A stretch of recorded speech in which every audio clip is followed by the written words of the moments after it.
Hi everyone, it's Than from Advanced Reef Aquarium. Just a few weeks ago, Aquaillumination released their latest light, the Hydra. This fixture got a lot of quick interest from online forums because it's priced the same as their oldest model, the Sol, but shared many of the features of their highest end fixture, the Vega. In this video, we will take a closer look at the Hydra. The Hydra uses an impressive mix of LEDs with an emphasis on the deeper blue to violet end of the color spectrum.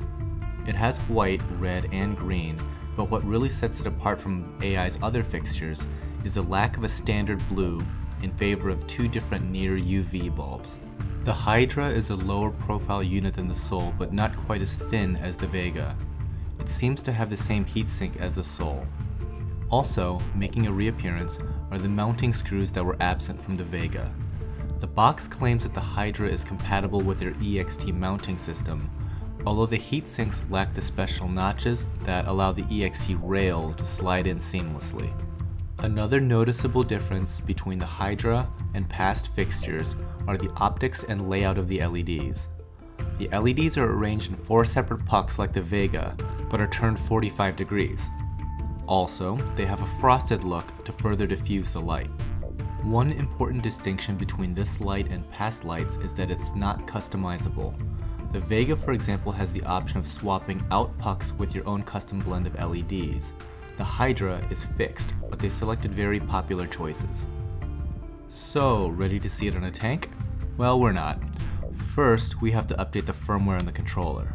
Chances are, the vast majority of the wireless controllers are not up to the latest firmware, at least not at the time of this recording. It's not difficult to do, but a walkthrough might be helpful. After downloading the latest firmware, plug in the controller. Now, unlike a USB drive, it won't show up immediately. You can see it once you select Firmware Update.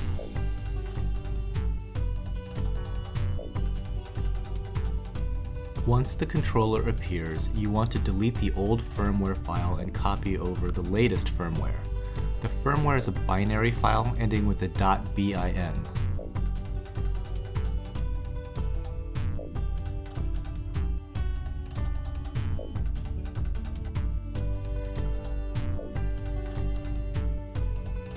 Now that the new firmware is on the controller, we need to restart our controller for the changes to take effect.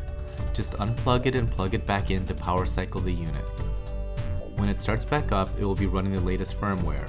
Just to check, we want to make sure that the Hydra is a selection when setting up the lights.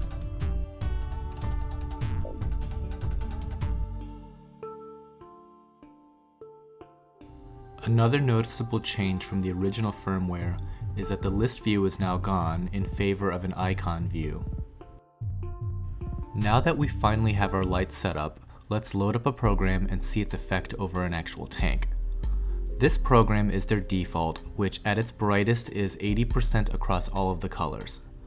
On first glance, it's considerably more purple than many of the LED fixtures that tend to be a little bit more of a cool blue. If you've been in the hobby long enough to remember what a VHO actinic bulb looks like, this LED fixture has that same sort of violet quality. Obviously, there are no long-term results as this unit has only been out for a few days, but given the price point and the feature set, the Hydra looks like a really strong offering from AI. Right now, it's the same price as a Sol, but has a far more diverse color spectrum and comes wireless. It gets you very close to a Vega at almost $100 less. If I were setting up a tank right now, I would strongly consider this light. So what do you think? Let me know in the comments below. Thanks for watching. Normally I would reserve equipment related topics to the ARA channel exclusively, but I'll post this as well to the Tidal Gardens channel. There's a lot of folks out there that are really curious about this light and there isn't a ton of information out there on it. So I hope this video gives you an idea of what to expect with the Hydra. Thanks again, everyone.